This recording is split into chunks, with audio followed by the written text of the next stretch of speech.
bentornata o bentornato sul nostro canale. Sono Francesca di Classe Italiana, una scuola di lingua di italiano per stranieri.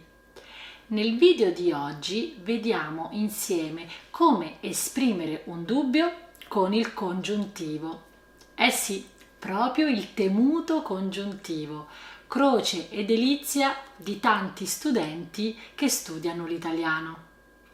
Bene, guardiamo insieme queste due frasi esempio. Nella prima frase, oggi Sara non è venuta a lezione. Che sia malata. È un'ora che aspetto Marco. Che abbia capito male l'orario dell'appuntamento? Bene, le due frasi che sia malata, che abbia capito male l'orario dell'appuntamento sono due frasi in cui compare il congiuntivo.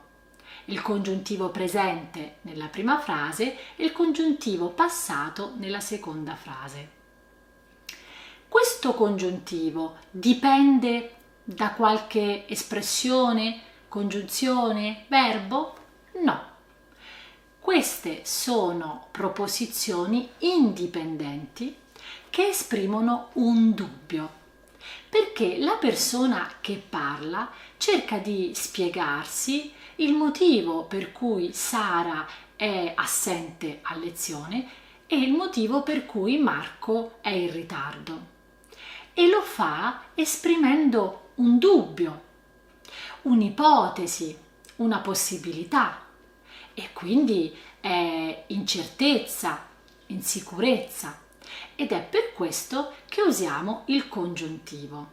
E questo uso del congiuntivo si chiama congiuntivo dubitativo ed è un uso del congiuntivo in modo indipendente. Il dubbio viene espresso con una domanda, quindi con una interrogativa diretta. Ed è una proposizione dunque, come ho già detto, indipendente. Noi generalmente forse siamo più abituati a riconoscere il congiuntivo nelle frasi secondarie, dipendenti. Anche il nome congiuntivo viene dal verbo congiungere, quindi ci fa pensare che una proposizione dipende, è congiunta, è unita ad un'altra. Ma questo congiuntivo dubitativo quindi è uno degli usi del congiuntivo in modo indipendente. Io ho già fatto un video su un altro di questi usi in modo indipendente, il congiuntivo esclamativo. Se non l'hai ancora visto, ti consiglio di vederlo. Bene, però il congiuntivo non è l'unico modo che noi usiamo per esprimere un dubbio. In italiano abbiamo anche altri modi. Per esempio, nella prima frase, oggi Sara non è venuta a lezione, io potrei dire forse è malata o sarà malata. Nella seconda frase, è un'ora che aspetto Marco, posso dire avrà capito male l'orario dell'appuntamento?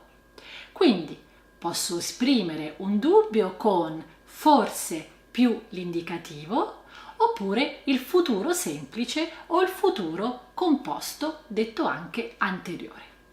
Bene, io spero che il mio video ti sia utile per lo studio del congiuntivo e adesso tocca a te. Nella descrizione a questo video trovi un link per una attività per praticare proprio il congiuntivo dubitativo. Però intanto nei commenti scrivimi qualche esempio, qualche frase appunto con il congiuntivo dubitativo. Sarò contenta di leggerli. Io ti ringrazio di aver visto il mio video fino alla fine e ti aspetto nei commenti e nel prossimo video. Ciao!